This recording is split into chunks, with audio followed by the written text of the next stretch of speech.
Ryan Reynolds here from Mint Mobile with a message for everyone paying big wireless way too much. Please, for the love of everything good in this world, stop. With Mint, you can get premium wireless for just $15 a month. Of course, if you enjoy overpaying, no judgments, but that's weird. Okay, one judgment. Anyway, give it a try at mintmobile.com/switch.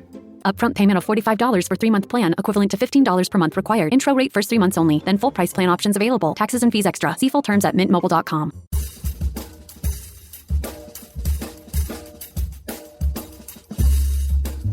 I mean, no one plans to get sick, and yet, here we are. My name is Matthew Zachary. I survived cancer, a stroke, and COVID-19, and somehow I'm still here.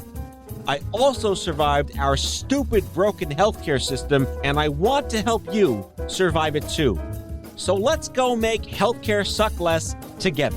Because you know what? We're all out of patience. Hey, that's the name of the show. Hello, friends. Welcome back to Out of Patience. A quick reminder before we get started. If you like the show, I hope you do.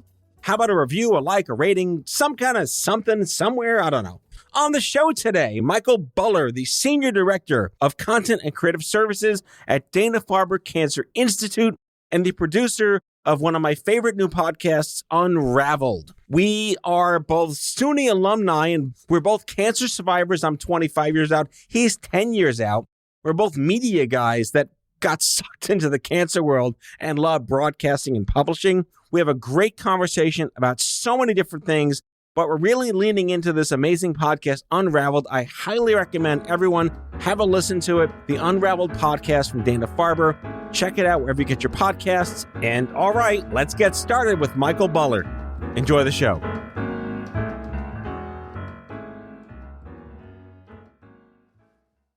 Michael Buller, welcome to Out of Patience. Thank you so much for coming on the show. Yeah, delighted to be here. We have lots in common. Forget the cancer stuff for a second. We're both alumni of SUNY, and I love meeting people who are alumni of SUNY. Yeah, well, just the fact that you call it SUNY is proof that you're an alumni of SUNY. Hell yes. Thank you very much for validating. I went to Binghamton, and they hate it when I say SUNY Binghamton, and it just makes me happy every time. Well, my brother went to Binghamton. I went to Albany because my brother went to Binghamton. And he eventually went to Albany for his MBA. Right. So he got a lesson in don't go to Binghamton. Yeah. But unfortunately, my son is applying to Binghamton among the gazillion schools that he's applying to for college. Had Wegmans hit Albany yet when you went there? Oh, God, no. No. Okay. Price Chopper. That was about it. All right. Yeah. We had Price Chopper, but were you at SUNY Albany when Wegmans came, or did you have like this FOMO because it came afterwards? No. So I went to Albany in the 80s without the ATMs when you had to like go to a bank and cash a check from home for money. So they'll never know how much we suffered. Had to trudge through the snow 2 miles uphill both ways. Uphill both ways. Exactly. I miss chords. You miss chords? And I'll just throw away question. That I don't miss, to be honest. Yeah. Well, it kind of speaks to the fact that we're on the radio now over the interweb. Yeah. No, it's true. The more I listen to podcasts, the more I think I'm listening to radio.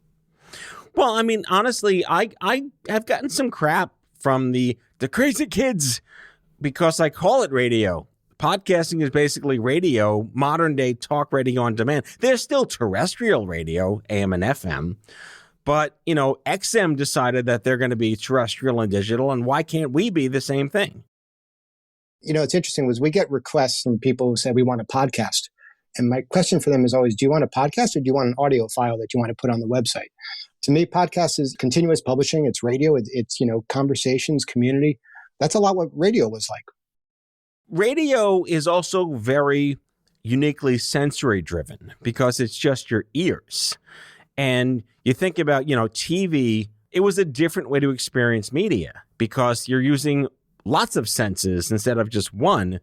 But radio is always really intimate. And to your point, is it fair to say that most people don't appreciate the level of almost theatrics that has to go into radio versus television?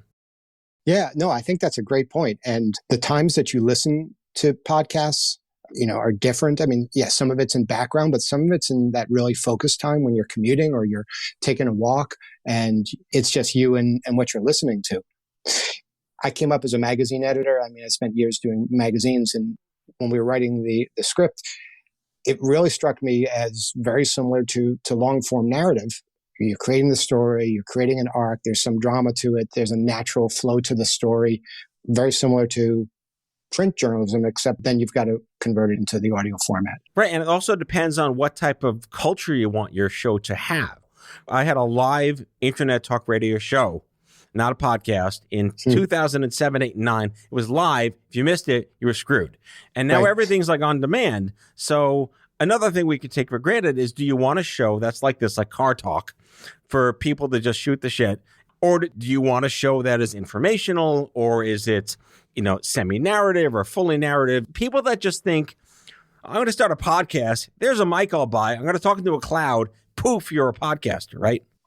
Right. And, like 5 years ago or so, when podcasts were getting big and the crime... Serial podcast, and Slowbird. Serial, right, yeah.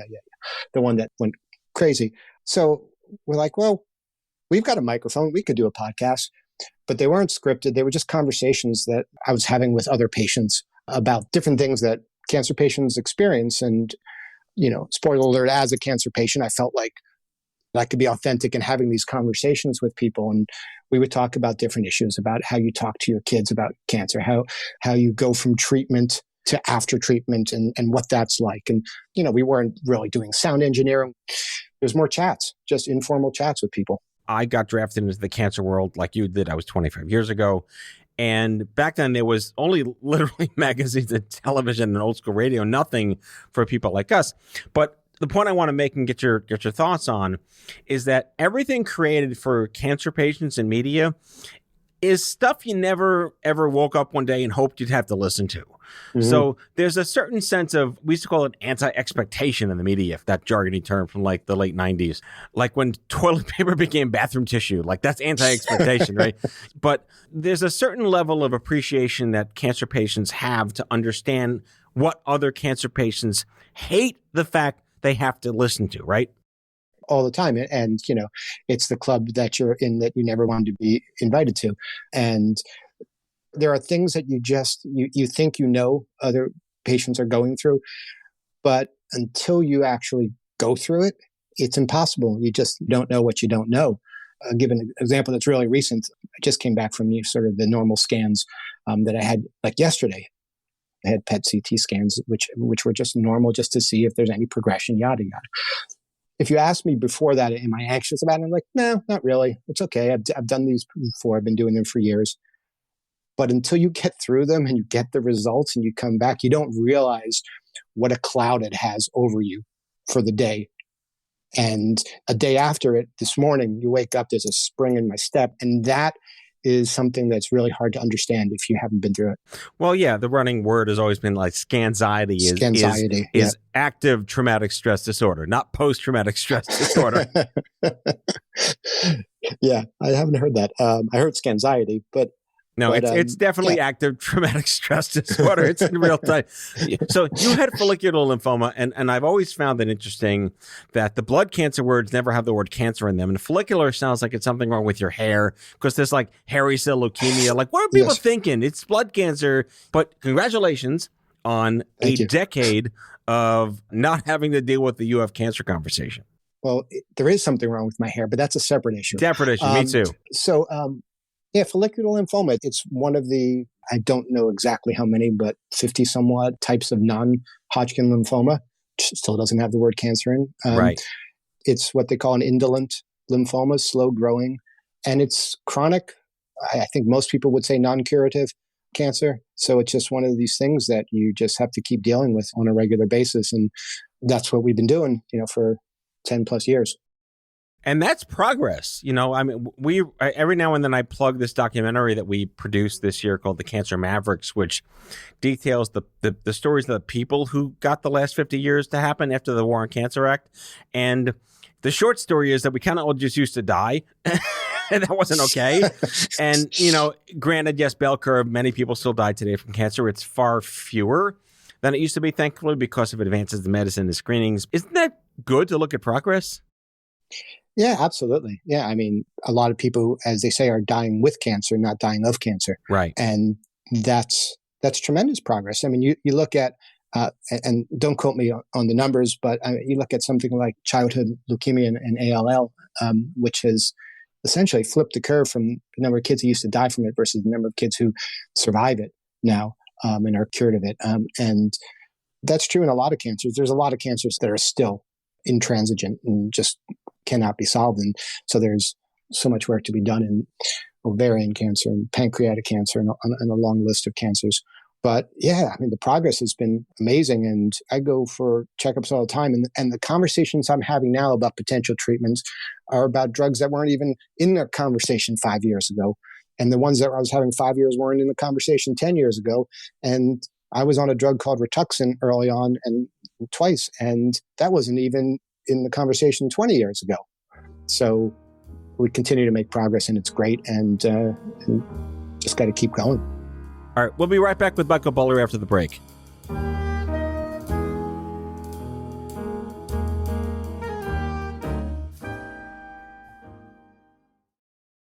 This is a mini meditation guided by Bombas.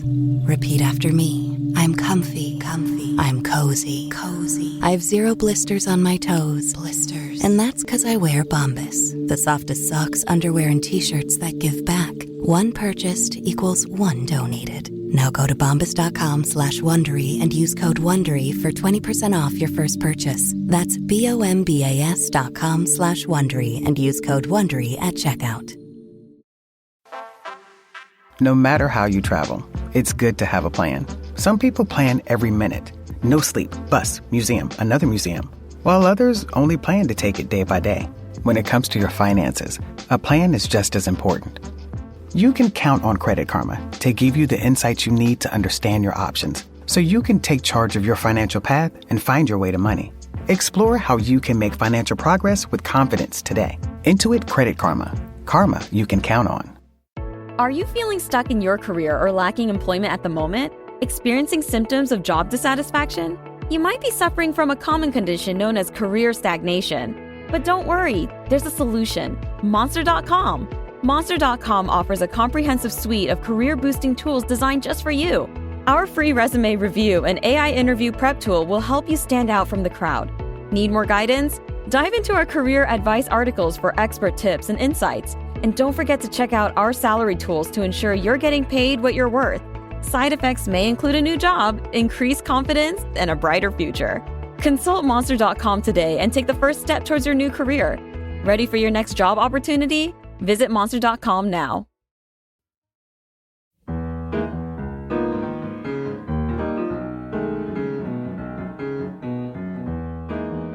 All right, Mike, we're back, and I love nerding out over media. Like, I don't get to talk to a lot of people who totally, like, understand it, and we can geek out over the whole podcasting is easy, but the business of podcasting is really hard.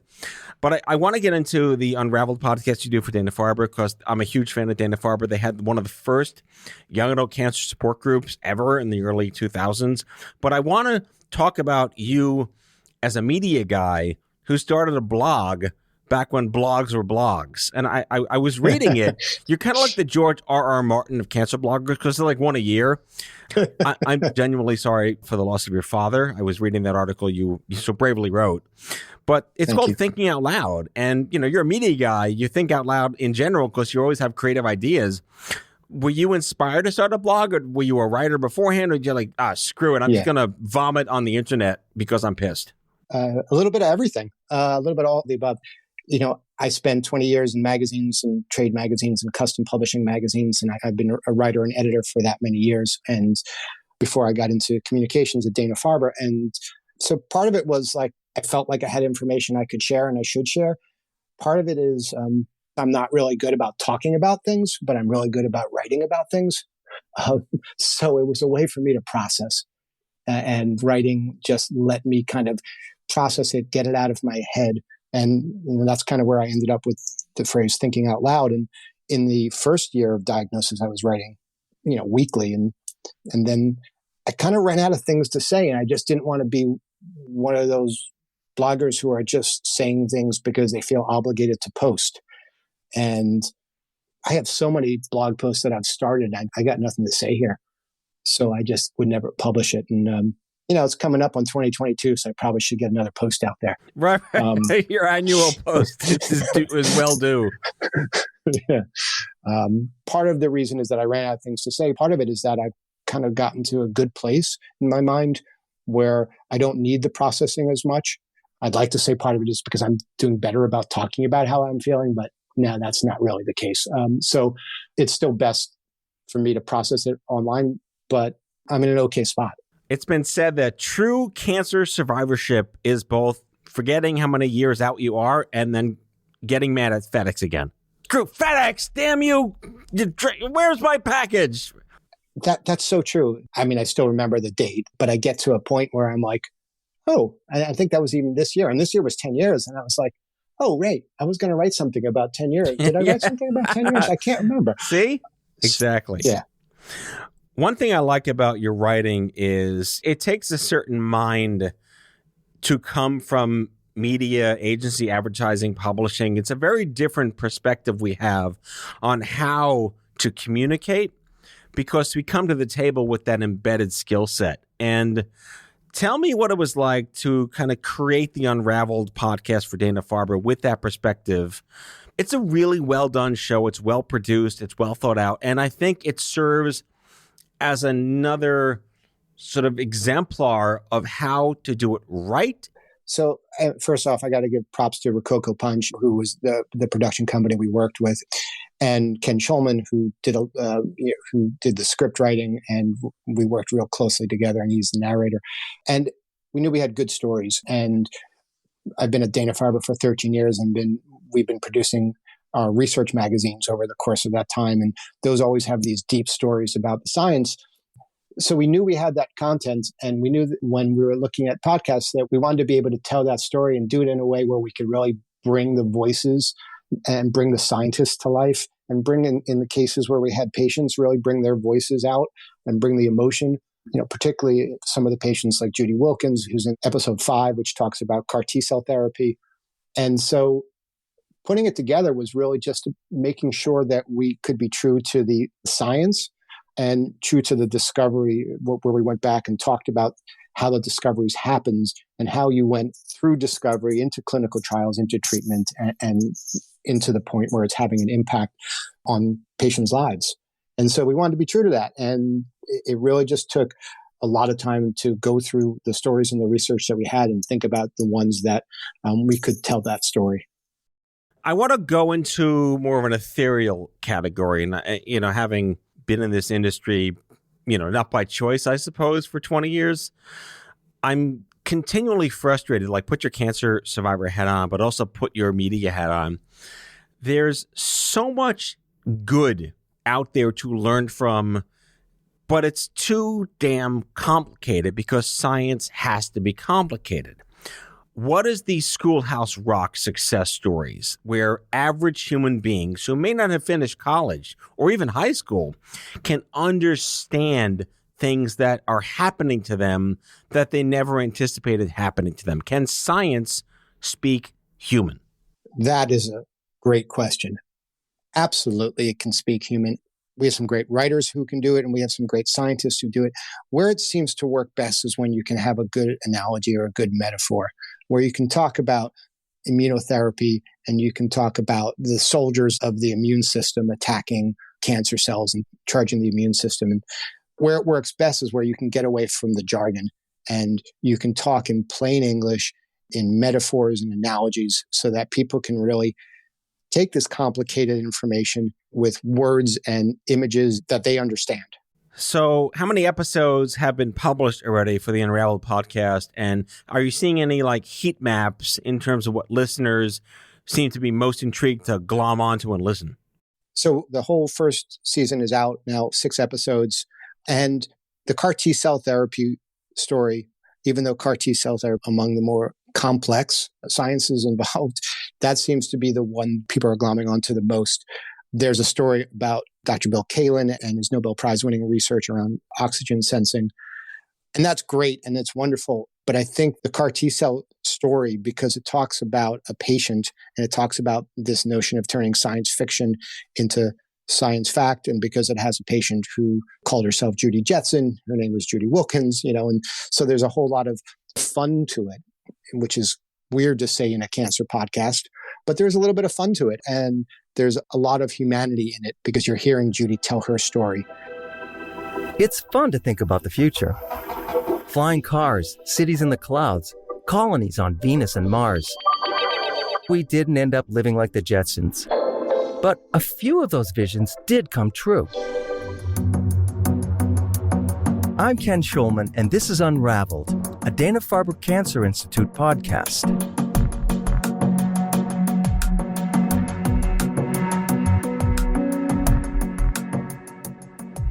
Judy Wilkins grew up in central Massachusetts, listening to vinyl records and watching the Jetsons on TV. She's had her own hair salon for 40 years. In May of 2013, she came down with a staph infection. It wouldn't go away. It was lymphoma. She had a slow-growing type of B-cell non-Hodgkin lymphoma when I first met her that didn't require immediate therapy, and so I watched her for some time. That's Karen Jacobson. Wilkins' slow-growing lymphoma transformed into a fast-growing, aggressive form of cancer. That changed the landscape and the strategy. And that's when the roller coaster ride started. It was early 2016. There was a clinical trial underway. A trial for patients with the same lymphoma that Judy Wilkins had. What they do is manufacture my cells in Petri dishes to put back into my body once they have re-energized the cells. It was just like total science fiction. Judy Wilkins, patient number 101 in the Zuma-1 study, sat in her hospital bed at the Brigham and Women's Hospital, awaiting her first CAR T-cell infusion. One of her clients at the hair salon had made her a pair of antennae to bring with her, like a character in some space-age cartoon. Kathleen McDermott, the nurse practitioner, dared Wilkins to wear the antenna when the medical team showed up. So sure enough, I put my antennas on and all these doctors walk into the room. There were probably like 17 people in the room with my doctor, Kathleen, and all my support team, but then also all the research people for CAR T-cell. So they came in the room, they're like, what the heck? And Kathleen said, well, this is Judy Jetson. Last time I saw Karen, I remember walking out of our examining room and she looked back at me and she was like, Judy Jetson, we're doing great. I was talking the other day with someone about how important it is to remember that, cancer happens in the midst of life. And it's not like people have the ability to say, okay, well, let me just forget about my kids and my work and my dogs and all the other things that are going on in my life, and I'll just deal with cancer now. When Judy talks about being able to get back to work and how important it was for her to get back to work, she was a hairdresser and owns a salon. This is a real person. It's not just some anonymous patient. I was giving a talk at Hackensack University Medical Center a couple of years ago, just when CAR T-cell was coming out. And there were concerns with parents about what it would mean to their children if they failed first line. And the way I was able to kind of explain what it's like to have your blood sucked out, reimagined, and thrown back into you, I introduced the kids to the character Wolverine from Marvel. And I explained to them that we're turning your bones into metal. And your body's going to be able to heal itself once we go through this process. And awesome. I found it really disturbing that no one had ever explained it that simply to children. I know it's very simple, it's very basic, but you're talking to a 7-year-old about how to make them less scared.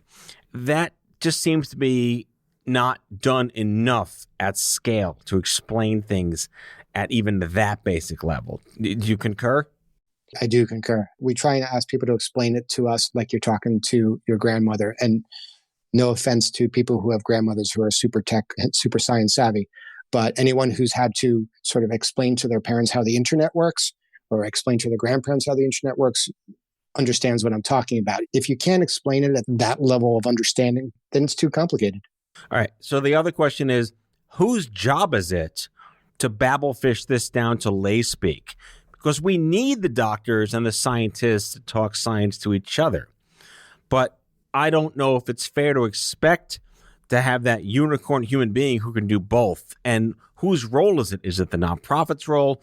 Is it the advocate role? Is it a nurse's role? Do you see any patterns in where it's been successful for someone else to step in as that Schoolhouse Rock liaison? I think you're absolutely right. I want my doctors and scientists to be doctors and scientists, not communicators. If they can communicate, that's fantastic. That's my role. That's the role of science writers. It's the role of media science writers and media health writers to be able to take that and to explain it to a lay audience. I think Unraveled is in that lane, but it might be a little bit above lay audience. It might be aiming at a slightly higher level of understanding of science, but not by much. But I think in general, that's what communicators need to do. Whether you're a communicator in a nonprofit, whether you're in the media, that's the job, is take the complex science that doctors and scientists are telling you and make it understandable. Yeah, if your provider has that level of media background, it's kind of a nice to have bonus feature. But I can't imagine my current team of oncologists who are still following me to start dropping F-bombs in clinic about how pissed they are about stuff. I hope not. Even when I'm talking with my oncologist, they'll say things that I don't understand because I think they think that I've been there for so long that I have this clinical understanding. I'm not a scientist. And so when I'm reading and editing stories, I'm a really good audience because if I don't understand it, then I know readers aren't going to understand it. And so I think any editor who's reading and editing copy, whether you're editing print stories or you're editing podcasts or what have you, that's the job, is to take it and make sure you understand it. And if you don't understand it, there's no way a lay audience will. All right, final question. How often do you get Michael Bueller? All the time. Bueller. Exactly. Anyone? So have you cursed your parents for dropping the vowel, or you wish the vowel was there? No, I have not, but what else would we talk about, Yeah, I know. You got to start somewhere. Ben Stein for the win, really. Oh, yeah. Ben Stein before he went well, anyway, yes. Ben Stein for the win. Yeah. Ben Stein, moment in time for the win. Exactly. 80s Ben Stein. Awesome.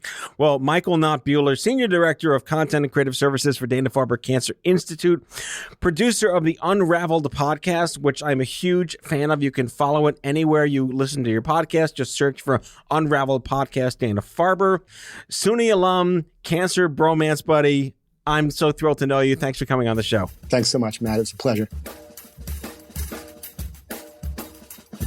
That's all for now. If you like the show, be sure to subscribe, leave a review on Apple Podcasts, follow us on social, and tell all your friends to listen. Tell us what you'd like Matthew to cover in his next episode by leaving a message for us at 855-AUDIO-66, and we might just use it in a future show. Out of Patients is a product of Offscript Health. We are a healthcare engagement company built for patients and caregivers by patients and caregivers. Our executive producers are Matthew Zachary and Andrew McDowell. Our senior producer is Betsy Shepard. Our host is Matthew Zachary. It is recorded, mixed, and edited by Betsy Shepard. For advertising and media inquiries, email media@offscript.com. That's media@offscript.com. For more information, visit offscript.com.